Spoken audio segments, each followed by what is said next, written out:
I still hadn't sat down. I'd just frozen with my head hanging down. Dude, is freaking Orihara, is she gonna like jump in and be like, "Leave him alone, you witch! I'll freaking kill you!" Because she doesn't trust her or whatever? Yo, is there gonna be a catfight? Ew, dude, that face! What the frick? Ew! I don't like that smile! Dude, that's like what the freaking troll face looks like if you had him in profile. Until her sister had grown tired of the teddy bear, Mia had been hugging and sleeping with the drawing in lieu of it. Aww. How's it going, everybody? HoodlaMutt here, back with some more Chaos Head Noah. And last time, we got a little bit more insight into Orihara and how she obtained her D-Sword. We also learned a lot about D-Swords, because we found out, apparently, that Orihara knows Senna, and they're buddies, and Takumi sees them as sisters, and so Senna kind of did some exposition dump on us, telling us how, you know, there's this thing called the Dirac Sea, and it's from there that that stuff can be changed to become reality when it really isn't, and the only way that you should be able to do that is with a D-Sword, which is made out of, I think, antiparticles, or it collects antiparticles. I don't know. There was a lot of information going on. Anyway, you're not supposed to be able to make stuff happen without a D-Sword, but we did, because we're freaking special and freaking cool, which we already knew. But after learning about D-Swords and all that nonsense, we got Crunchy-Kuns with the girls. And, well, actually, that was kind of during the time. And then after we were talking about all that, learning about Gigalomaniacs, which is apparently what all of us who have these precognitive abilities are, we went and got a picture on the behest of, because Orihara wanted us to. And it was awkward and kind of adorable. Orihara's really growing on me, I must say. I really like her as a character. She's really starting to grow on me. She might surpass Senna, but not yet. I'm still waiting, but I like her. I think she's wholesome, and I like, you know me, I like my wholesome characters. So, well, she's kind of wholesome, you know, aside from wanting to kill things. But I digress. Anyway, without further ado, let's just get back into this, shall we? Okay, Z's. Bye-bye now. See you tomorrow. With a small wave and a smile, Kozapi disappeared in the direction of the station ticket gates. Senna and I watched her go. I would have preferred not to be alone with Senna. But it seemed like she wasn't in a leaving Shibuya mood yet. Maybe she was planning to start wandering around the area like she normally did. I wanted to head back home as soon as possible, but there was one thing I had to ask the resident Gigalomaniac Brainiac before I did.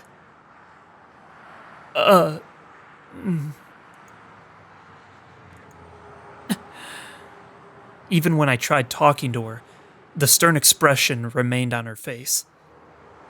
It was a lot better when Kozapi was here. But man, would it kill her to be a little more approachable?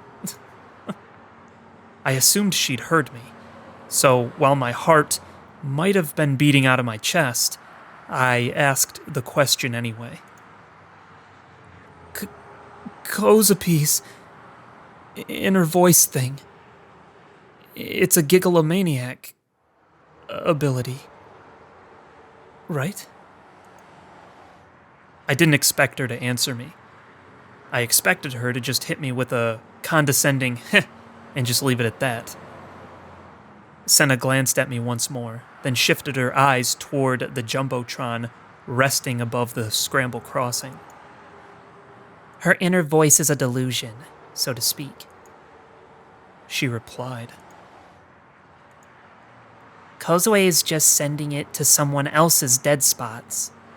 The mechanism behind it is exactly the same as what I just explained. But in this case, the particles are converted into sound rather than images, just like a phone.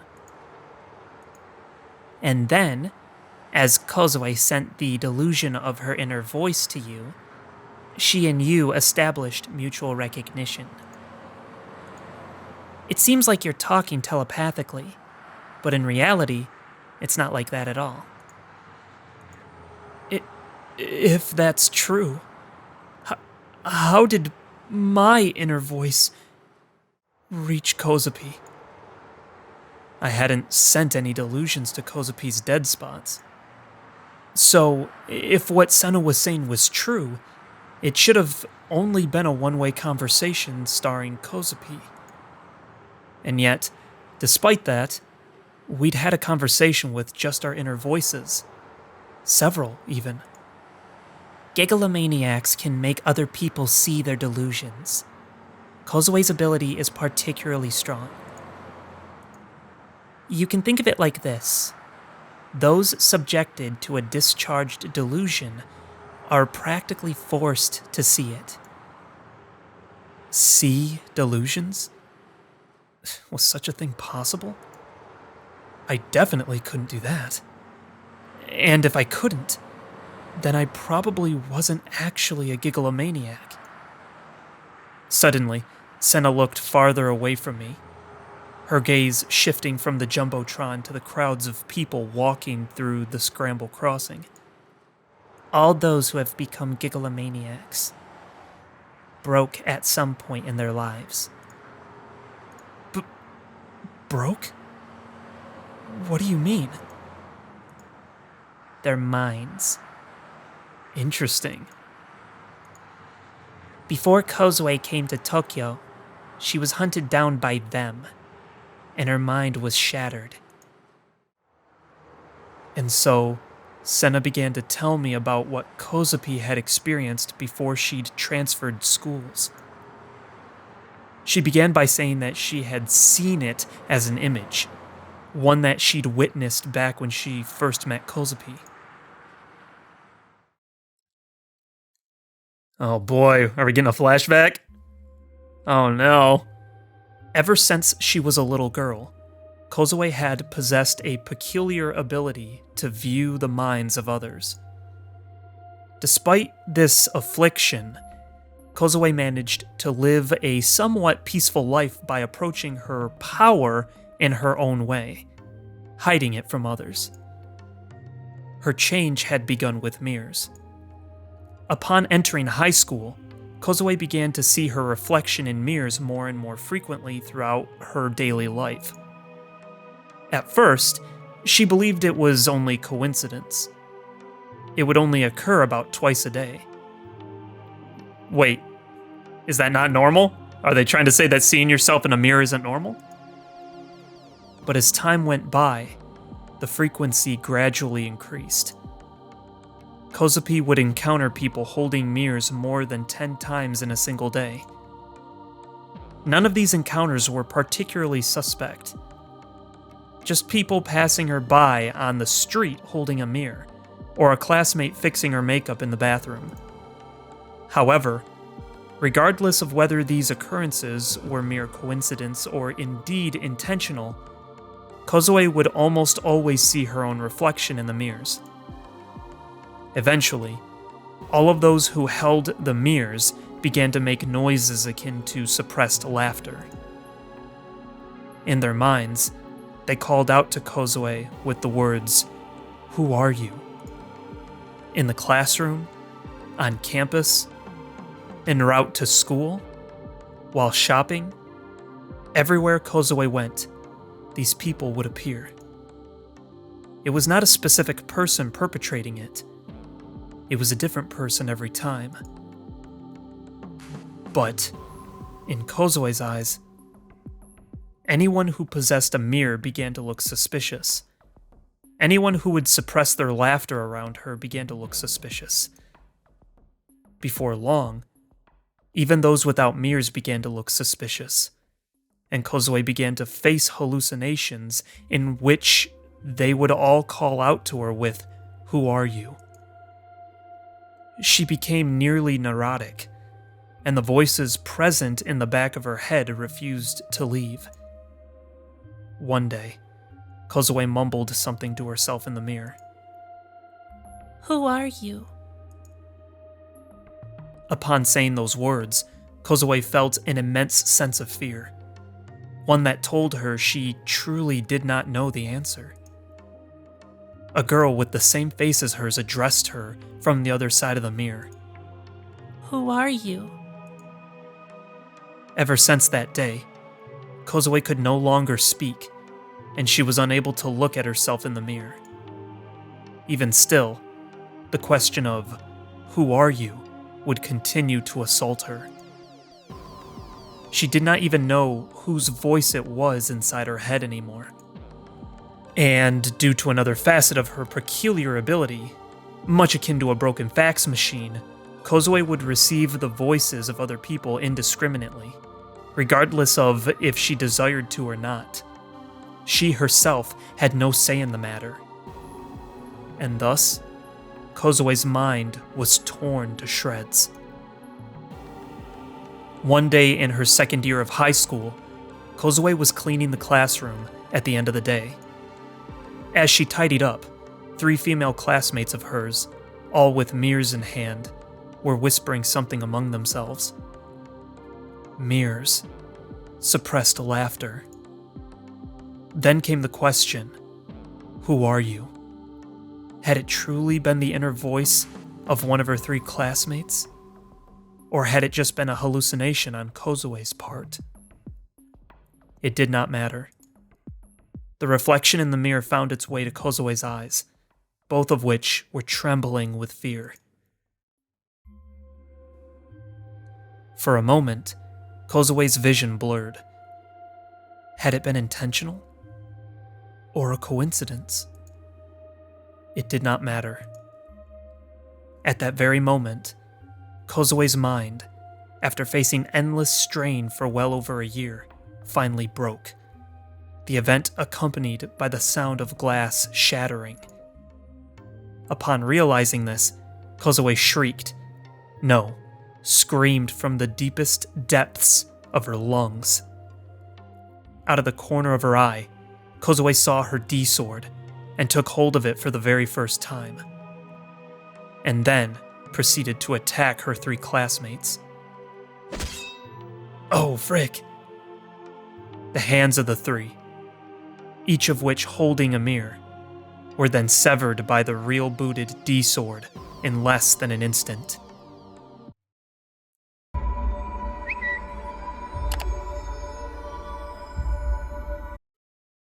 Oh, frick. Yo, so everyone had to lose their mind first before they could get these abilities, right? So that must be like how you red pill out of it, right? That's how you red pill out of this matrix that we're in, is you have to like shatter your mind first. You have to like lose it so that you surpass insanity and see beyond the veil. Is that kind of what I'm understanding? That's kind of wild, dude. That's cool. Okay.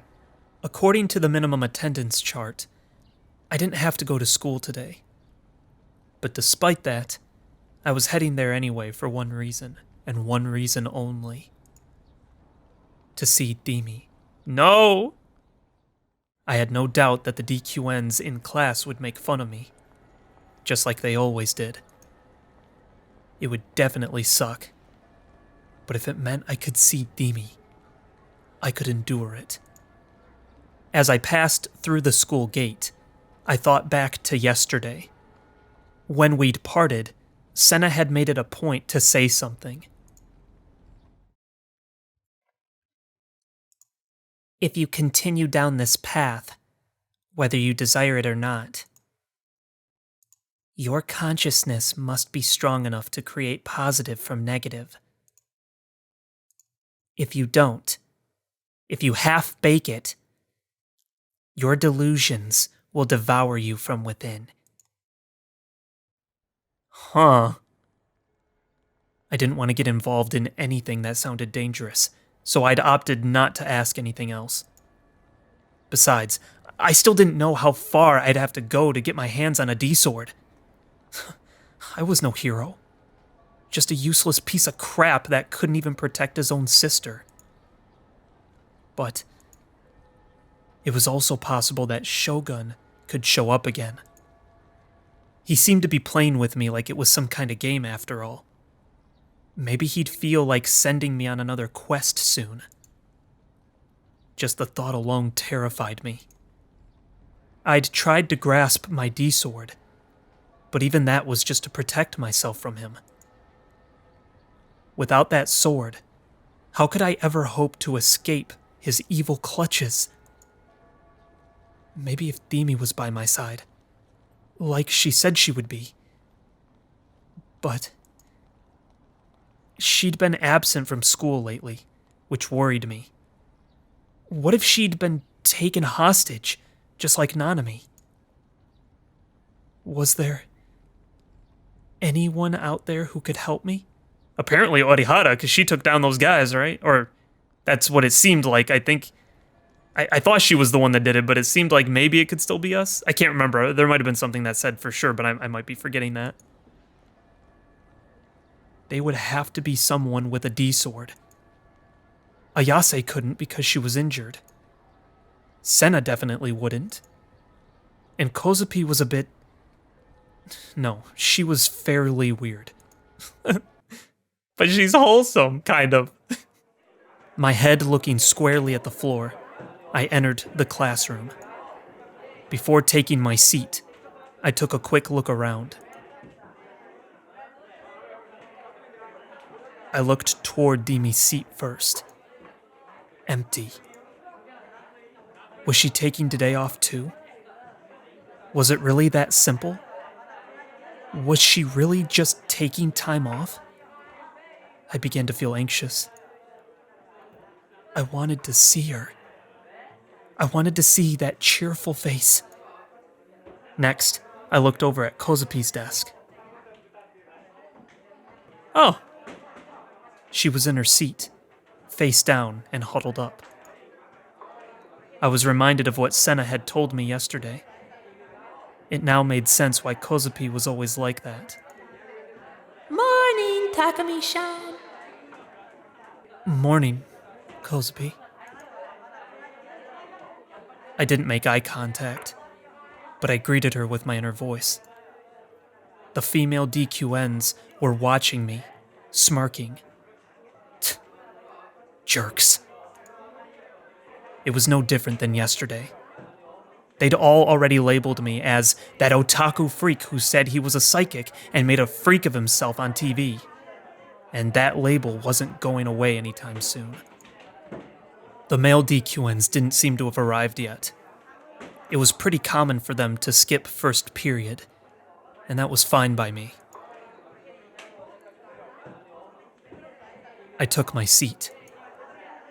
But when I did, that voice called my name. Good morning, Taku.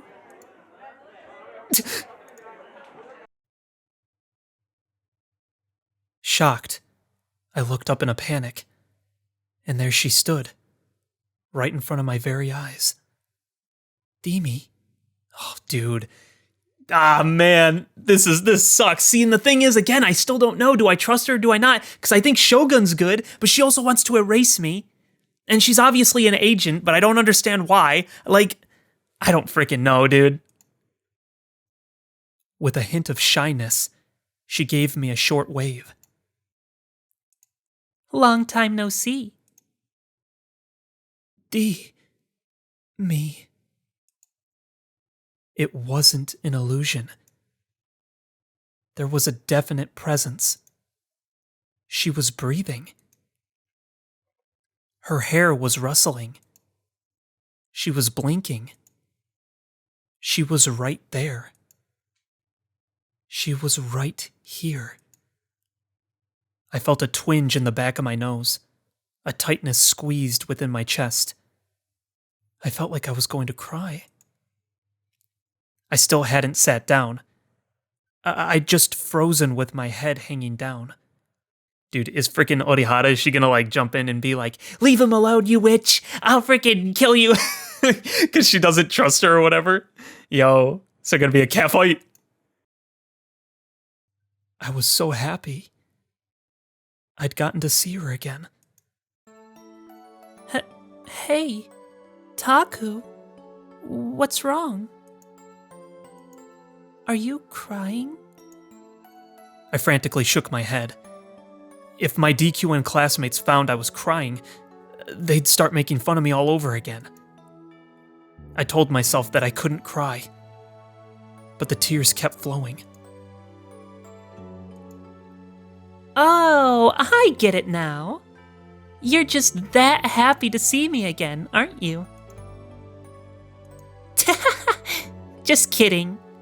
That might be giving myself a bit too much credit. Even as she joked around so cheerfully, all I could do was continue shaking my head. I couldn't even look at her. If I did, I knew I'd really start bawling. Suddenly, someone clapped me on the back. Dude, I'm telling you, see, he's with her, dude. He's freaking part of her, dude. He's part of the freaking delusion agency theory that I have right now, okay? Gosh dang it, I don't know because of Shogun. If I find out Shogun's working for Nozomi, hook, line, and sinker, we're done for. But I still think we're done for. We got it. We understand. But if Shogun isn't and he's his own agency, then I don't freaking know because I still trust him right now. I still think that he's out for my best interest. I don't know. What up, Taku? It was Misumi-kun, with an uncomfortable look on his face. His slap was a lot weaker than usual. You certainly had no issue ignoring me before. Why start paying attention to me now all of a sudden? I'm sure that you'll regret talking to me. You'll become the DQN's next target, just like me. Yeah, Demi, Misumi-kun, even you. You'd both be better off not associating with an otaku freak like me. I remained silent, but Misumi-kun forced a smile. Well, don't you look like crap? You already this worn out this early in the morning? Well, I know you're just that kind of guy. As harsh as his words were, I didn't get the feeling that he was joking or acting sarcastic. After all, it was pretty common for him to say stuff like that. Okay, but who can blame him? Anybody'd get worn out hanging out with someone as stupid cheery as you are in the morning. What do you mean? You come to school for the first time in forever, and this is what I get? Alrighty. Then how about so cheery it seems fake? Hey, Taku, what do you think? She right or wrong? Yeah. I nodded ambiguously. The tears had somehow managed to stop. The usual routine was happening right in front of me. Both of them were completely oblivious to the fact that my standing in class had taken a steep nosedive. Oh yeah, did you hear about Kishimoto? Apparently, she's still in the hospital. Her injuries weren't all that bad, but she's pretty messed up in the head. Listen up, Taku. You want to know the fastest way to a woman's heart? Act like you care in her moment of weakness. So, on that note, I'm seriously thinking about paying Kishimoto a visit. You're the worst, Daichin! Boo! You realize you're gonna get stabbed by your girlfriend for real this time, right? I'm just dropping by! Nothing's gonna happen that I'm gonna feel guilty about. That's not what you said a few seconds ago. Oh yeah, and while we're at it, Taku, you know Kishimoto, right? You mind coming with me? Huh? It was the typical subject matter for Misumi-kun. I thought for sure he was going to ask me about my psychic powers, but when he didn't, it caught me completely off guard. But instead of noticing, Misumi-kun went right back to what he was saying. And then, We fell into our usual routine. Miss Mikun talking and talking, Demi occasionally butting in with a sharp jab, and me just giving vague responses.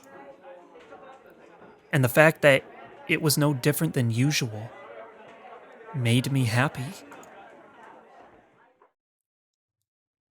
But it is different than usual because freaking, gosh, ew, dude, that face, what the frick, ew, I don't like that smile. Dude, that's like what the freaking troll face looks like if you had him in profile. Ew.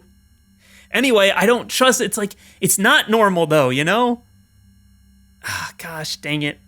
I don't trust them. At the top floor of Nozomi Group HQ, within the presidential office, Norose Genichi stood near a window, lighting a cigarette ablaze. Nozomi Group.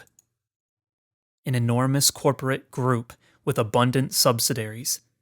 One that conducted business while being accompanied by licensed approval from the nation itself. A number of those subsidiaries then found success in a variety of business fields, from sales of clothing or groceries to managing sales and imports as a trading company. Norose, who reigned above all as the apex of the group, looked below at the grand view of his castle.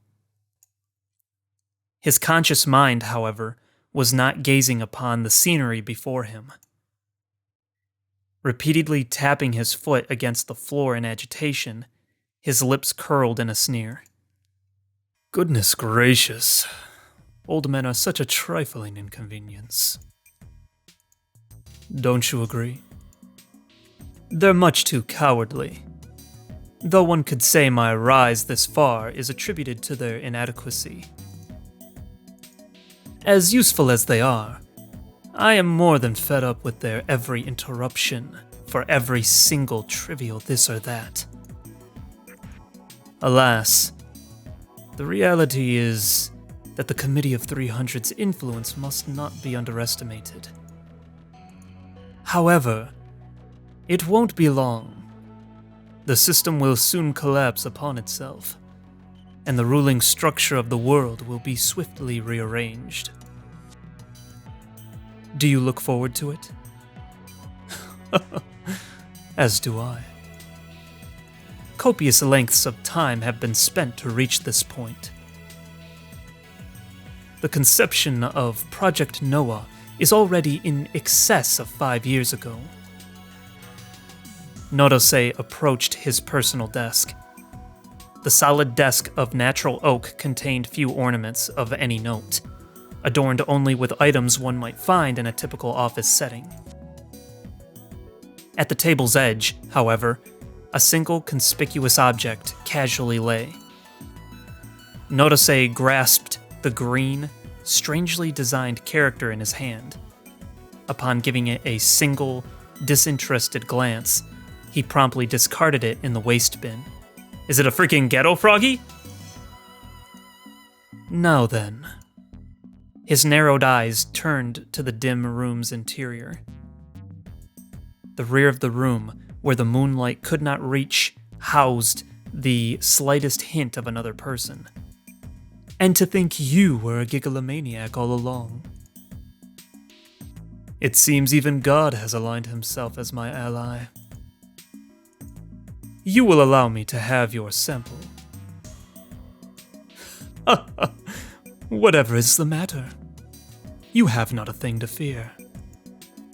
I was once a doctor, you see. One wouldn't dream of proceeding without first obtaining informed consent. In addition, the hardware for Noah 2 is already complete. All that remains now is the software. And to that end, I require many samples of you Gigalomaniacs. Or, more precisely, code samples relative to one's neurodreneric synapses. These are behavioral samples taken from the region that manages brain function. There is individual variation between code samples. Gigalomaniacs, as noted by their exceptional abilities, utilize an otherwise untapped activation of these NA synapses, which exert their influence over a broader region of the brain. The human brain utilizes 10% of its overall capacity, but this does not apply to Gigalomaniacs. Actually, I believe that's wrong. I don't think it is 10%. I think we actually do use 100% of our brain at all times.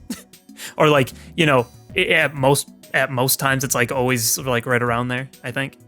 I think that 10% thing isn't correct, if I remember correctly. I think that was something people found out, like, after this game was done. Either that or it was just always a fictional concept, I don't know. It is understood that they utilize the remaining 90%. The inner workings of a Gigalomaniac's mind are truly fascinating. Those samples will play the role of Noah 2's CPU, so to speak. With each and every additional sample, the abilities of Noah 2 will approach that of a true Gigalomaniac, until eventually, it surpasses them. Do you offer your consent?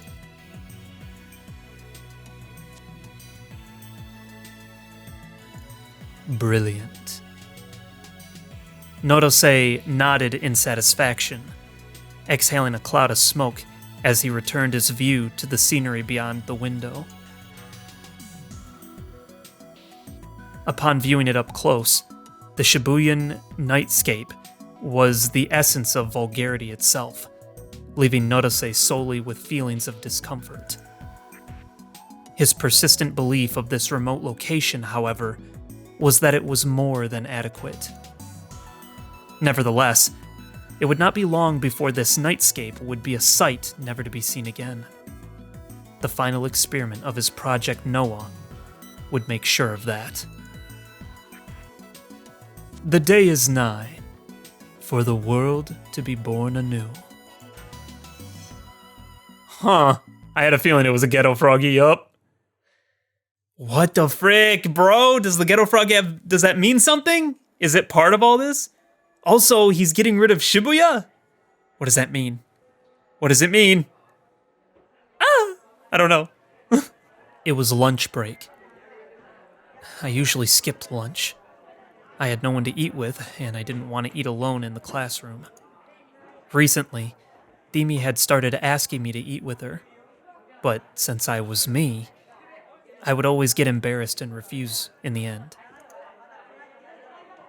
That meant that my usual routine would be to leave the classroom and take refuge in a place I felt comfortable. Sometimes it was the library. Sometimes it was the courtyard. But now that everyone in school knew my face, there was no place I could go where I could relax. The merciless gazes that pierced through me, the abuse and ridicule that was hurled at me. Today, too, I walked around the school being exposed to all of it. Eventually, I knew I had no choice but to duck into a private bathroom. But right when I was about to... Nanami! Oh my gosh! Holy crap! I saw Nanami walking down the corridor leading to the first-year building. It looked like she was walking alone toward the classrooms. Speaking of Nanami, I hadn't spoken to her since the incident. I'd been avoiding her for the entire week. And I'd been doing it because I didn't know how to act once I saw her. I had put my own life before hers. I was the worst big brother ever. It was only a miracle that Nanami had been released safe and sound. I'd had nothing to do with it. Maybe Shogun had told her that it was my fault she'd gotten kidnapped. If he had, she would definitely be angry with me. Maybe she hated me. Maybe she didn't want to speak to me ever again. That was why I didn't have the courage to go talk to her. But now that I'd seen her, I was starting to worry about her once again.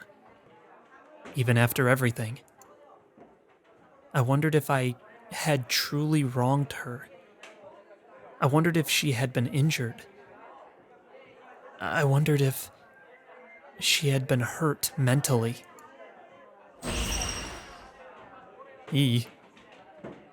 For a moment, the memory of the hand resurfaced in my head, but I shook my head violently to ward it off. That severed hand, along with the bangle it had been wearing, and the cell phone it had been holding. It had all been a delusion. A real delusion. Because the hand had disappeared from the refrigerator. Rather than thinking it somehow sprouted legs and walked away, it was far more reasonable to believe that it had never been there in the first place.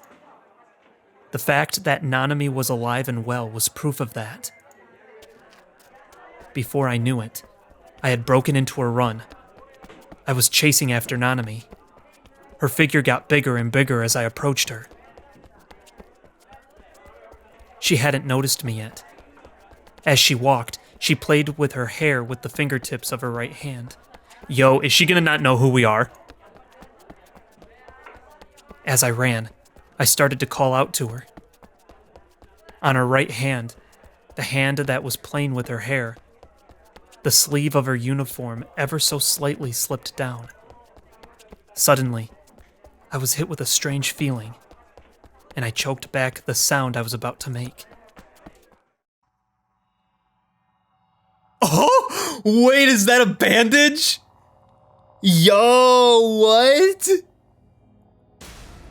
Oh no. Wait a second. That doesn't make any sense though, right? You can't just get your hands sewn back on and it works fine and then you can just go about your day, right? Like, that's not how that works. No way. I stopped dead in my tracks. I had seen it. It had been an extremely trivial, truly inconsequential feeling. And yet,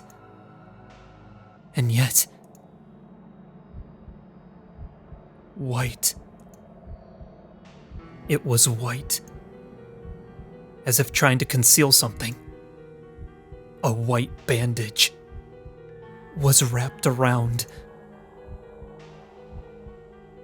her right wrist. Yo, what the frick? That was chapter 7? Oh my gosh, dude. Nothing makes sense. Nothing makes sense. I want stuff to make sense. Make sense. I can't. How do I theorize like this, man? How? Okay. So, she maybe had her hand cut off, but it wasn't really cut off? Or he like, Shogun Delusion put it back onto her hand so it works properly, like back onto her arm? You know? Because, like, as long as he just, like believes it and there's mutual recognition, he can just kind of, like, slap that thing back on, right? You know? Like, as a Lego piece? Isn't that how that would work, right? So he could just remove it and put it back just that easy if he knows what he's doing? Maybe, I guess, but, like, freaking, gosh dang it, I don't know, man. Okay. Initiated by Momose, a meeting was slated to be held at Frisia Credit Bureau. A meeting to which Bon was now running nearly half an hour late. Of course he is. Back to Bon, baby. Bon-chan, you're awfully late. I'm not getting any younger, you know. Momose's angry voice hurtled into him as he entered the office. In response to this, Bon gave a minor shrug, then proceeded to walk up to the desk of Frisia's president with an amiable smile on his face. He had not brought any refreshments today, something he was beginning to believe may have been a lapse in judgment. My, where's Sua-chan? He's off working on another project for the day. You sure do enjoy working youngsters to the bone. Hey, I'm working hard too, Missy. I was up all night yesterday doing all kinds of research. Thanks to that, I've learned a thing or two about the culture surrounding high school girls these days. I'm at a loss for words. Something you're very talented at causing. Well, anyway, since you called me over here, does that mean you got in touch with the kid? Yes. She's here right now, in fact. Nice work, Momo-chan. Oh, Senna, right? Because she was on the video he watched? Yo! Let's go! Oh, and while we're on the topic, she a cutie?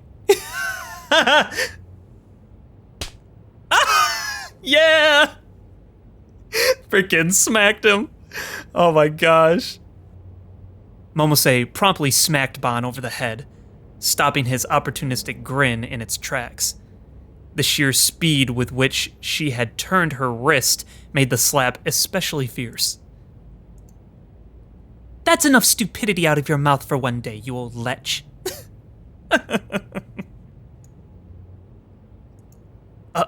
I was just kidding. Before arriving at the building, Bon had made a private request to Momose. It entailed setting up a meeting between him and a certain person connected to the new gen cases. Rather than anything work-related, it was merely to satiate a personal curiosity.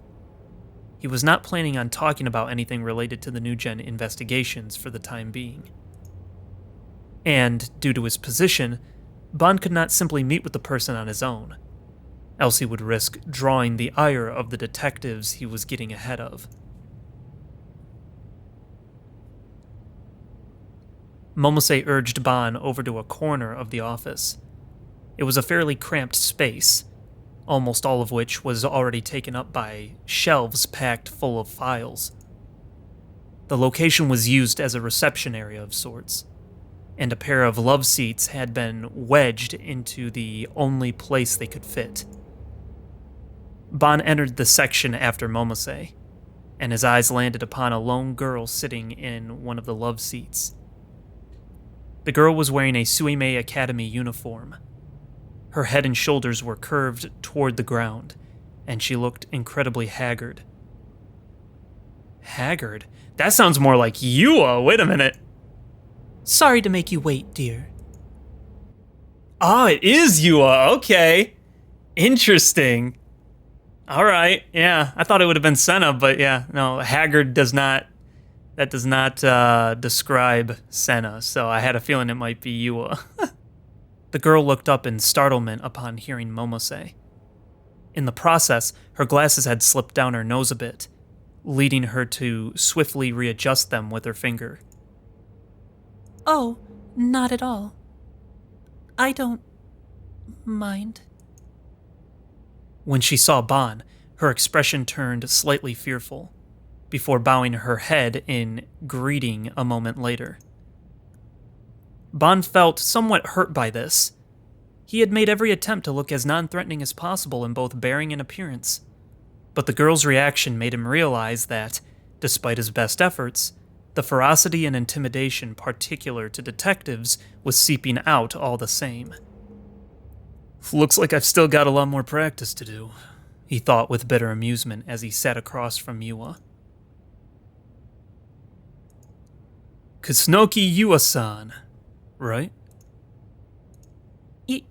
Yes. The older twin sister of the late Mia-san. I got that one right too? Oh, Mia-san. Wait, what? Who's Mia? Okay, so her sister definitely not Hazuki. Alright. Yua slightly adjusted her posture, then returned a nod. The first New Gen incident, the group dive. Among the 5 high schoolers that had leapt to their deaths was a girl named Kusunoki Mia. I knew it, dude! I knew she wanted to find out because someone close to her died. Did I not call that back at like episode 5 or 6, dude? Did I not call that bullcrap, dude? Freaking freaking like the video, subscribe, comment, freaking tell all your friends, make them watch it and show them how freaking smart I am, dude. I freaking called that crap. It's only a matter of time. I've already figured out the entire game, dude. I've figured out every aspect already, dude. You can't stop me. I freaking knew that's why she was so trying to figure out the freaking cases and stuff, and why she was so obsessed with Takumi and stuff. It's because someone close to her died. I knew it, dude. I knew it. I'm so freaking smart. Okay, anyway. Moving on. Well, there's no need to be nervous. Don't think of it as me interrogating you. Just think of it like we're having a nice old chat. But before we get to the topic at hand, mind if I ask you something? Yua-chan, what's your opinion of your sister's passing? Bon-chan, what on earth are you... Whoops! Sorry about that. Comes with the territory. I sometimes forget to be considerate when I'm talking to people. But still, I am curious. I overheard people at HQ talking about it, and they said that the late Kusunoki Miya-san's family was quite strange. Bon-chan! No, it's okay. Before Momose could rise to her feet over Bon's insensitive comment, Yua stopped her. I also believe something is wrong with them.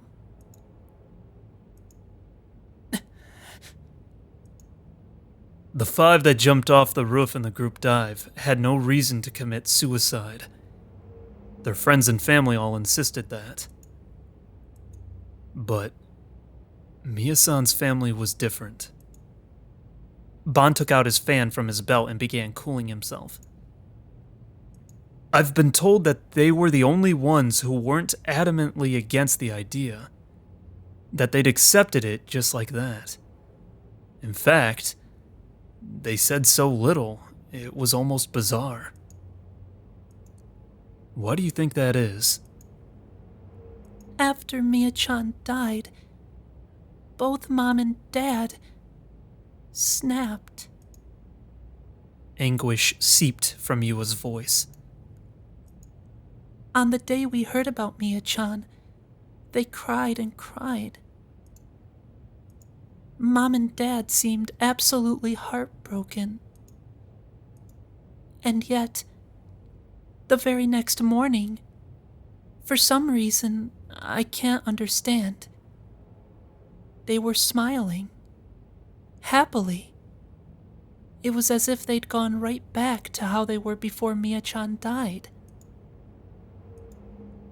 It only took a single day. I was at a complete loss. I thought that maybe they were trying to forget about Miya-chan. But then, with this big smile on his face, Dad said something to me. He said, "You don't have a younger sister." Yo, they erased his mind, dude. Oh, frick. They freaking wiped his brain. Oh, no. Even when I showed them her clothes, her shoes, anything Miya-chan left behind, they completely disregarded it. They just said, "Those are just a few extras we bought for you, just in case." They ignored both the news and everything the police said. It was like they were trying to completely erase Miya-chan from their memories. What you mean to say is, they were trying to make themselves think that they'd never had twins. Oh, she was a twin. Oh, okay. Interesting. And that's when they told the police that they only had one kid before turning them away. Miya-chan and I were identical twins, so while our appearances were exactly alike, My parents, they didn't really like my sister.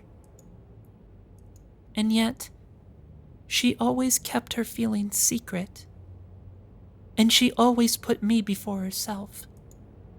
As Yua spoke, memories from when Mia had been still alive resurfaced in her mind. First came a memory from when the two had still been in elementary school. One day, some relatives had brought the girls a single large teddy bear as a present. In contrast to the raw joy Yua displayed, Mia insisted that she did not like stuffed animals, and proceeded to not even so much as look the plush's way. Both her relatives and parents were upset with Mia for not acting as a child should.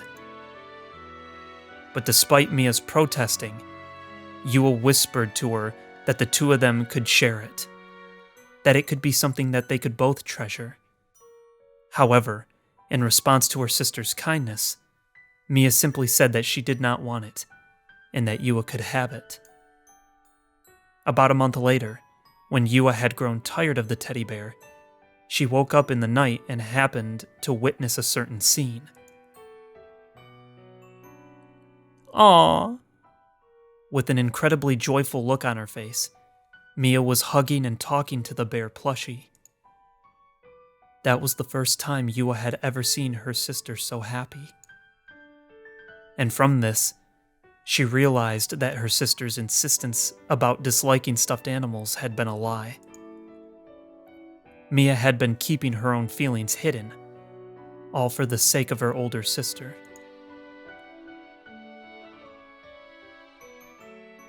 The next day, Yua found a lovely drawing of a bear beneath Mia's pillow. Until her sister had grown tired of the teddy bear, Mia had been hugging and sleeping with the drawing in lieu of it. Aww. Things very similar to this happened again and again over all the 18 years they spent together. For their birthday celebrations, Yua always blew out the candles on the cake.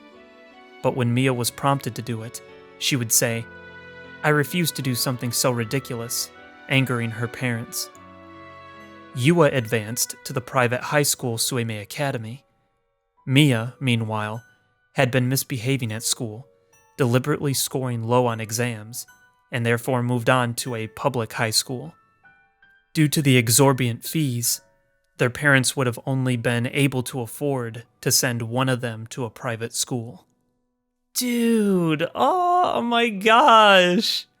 That's so sad. What the frick? No matter how hard Yua tried to let her sister have something, Mia would always gain the upper hand and force Yua to be prioritized. To achieve this end, she even intentionally took a dislikable attitude.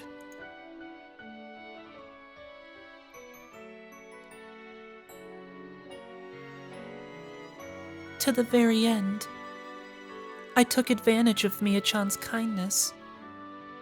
Before now, I only ever thought of myself. After Mia-chan passed away, I couldn't help but think that there must have been something I could have done for her. And I felt so much regret. I wish that I could have died in her place. And even after everything, to think our parents forgot that she even existed. It's all too much. It's too sad for me to take.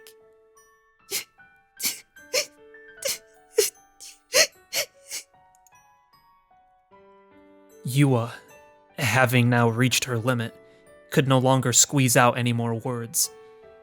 She took off her glasses, pressed her fingers against the corner of her eyes, and broke down in tears. Momose sat down beside her and gently rubbed her back. Well, it sounds like Yua-chan has been investigating the incident on her own. Also, she can find out what happened to Mia-chan. None of that's easy. Must be really hard on her. And in the process, she was able to identify a certain individual. Oh, dude, Takumi. Huh? As Momose held Yua's shoulder, she turned her eyes toward Ban. Nishijo Takumi-kun. Ah, I see now. Stroking the stubble on his chin, Ban leaned forward from the sofa. At some point or another, I did hear about the non-stop pursuit starring Nishijo and a high school girl. A detective from another jurisdiction let me know. Might that have been you, Yua-chan? Yua nodded apologetically. That must have been the guy that remember way back when Nishijo was like, who is that guy? He's watching us, and then he was like, oop, and then he like looked away or whatever. He's like, it must have been a teacher, I don't really know teachers all that much, so maybe it was just someone I'm not familiar with. It must have been a detective, and that's the detective that Ban heard from. Because I believe that detective was there when he was walking home with Yua one day, I think. I'm pretty sure. Yeah, alright. Cool. Interesting. Very interesting. Would you mind telling me Actually, I was gonna ask if you could tell me more, but I've gotta duck out for a minute here. With a strained smile, Ban lightly bowed his head to Yua and Momose. His words had been interrupted by the cell phone in his suit pocket. He swiftly took out the phone and checked the screen. Sua's name was displayed across it. Yeah? What you need, kid? Sir! The 7th's here! What'd you just say? Sua's voice sounded strained. The sounds of investigators frantically scurrying about could be heard through the phone. Sua must have been at the investigation headquarters. The 7th New Gen incident happened! Ban's eyes opened wide, and his expression turned bitter as his teeth sank into his lip.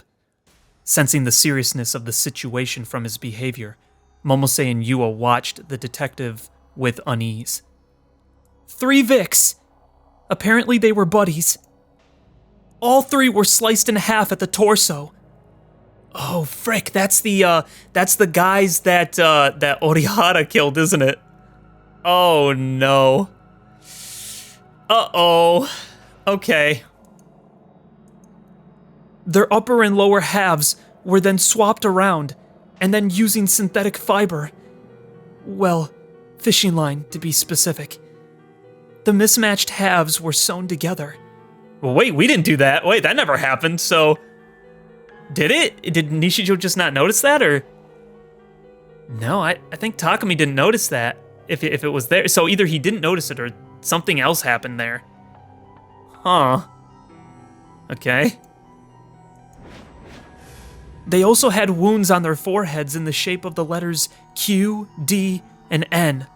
Oh, DQN. Oh, no. Oh, frick. Oh, no. Oh, no. That's not good. Does that mean Takumi did do it? And it wasn't Orihara? What? Some kind of message? No clue. And it doesn't end there either. The autopsy found something pretty interesting. The severed parts of the Vic's torsos weren't split by a saw, knife, or any other kind of sharp object. Then how'd they end up in half? Apparently, they were torn apart by some strong force. Torn apart? Ban repeated Sua's words back to him with a low groan, then roughly scratched his head with the handle of his fan. Like a monster did it. Or like one of those wizards that are real popular nowadays. One of those wizards? Wait, what? Wizards? What would have been popular back in 2007? Wizard. I don't know. Huh? Sir? Are you being serious? Sorry, but it doesn't matter how big of a movie buff I am. I just don't see myself agreeing with that opinion. I'm just making a comparison, you schmuck. Never mind that. Just get back to investigating. After barking that order to Suwa, Ban ended the call.